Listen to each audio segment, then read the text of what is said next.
વડોદરાની વિશ્વવિખ્યાત Maharaja Sayajirao university of બરોડામાં યોજાયેલા સંસ્કાર સંગમ કાર્યક્રમ દરમિયાન વિદ્યાર્થીઓનો ડાન્સ વિડીયો વાયરલ.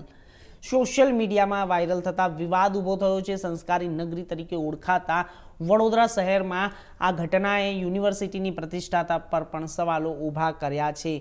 મળતી માહિતી મુજબ આર્ટ્સ ફેકલ્ટીમાં એબીપી દ્વારા 7 થી 8 દરમિયાન યોજાયેલા સંસ્કાર સંગમ કાર્યક્રમ યોજાયો હતો, જેમાં કેટલાક વિદ્યાર્થીઓએ બેટા ફિલ્મના ગીત ઉપર મંચ પર ડાન્સ પણ કર્યો હતો અને સોશિયલ મીડિયામાં વાયરલનું કારણ બન્યું છે.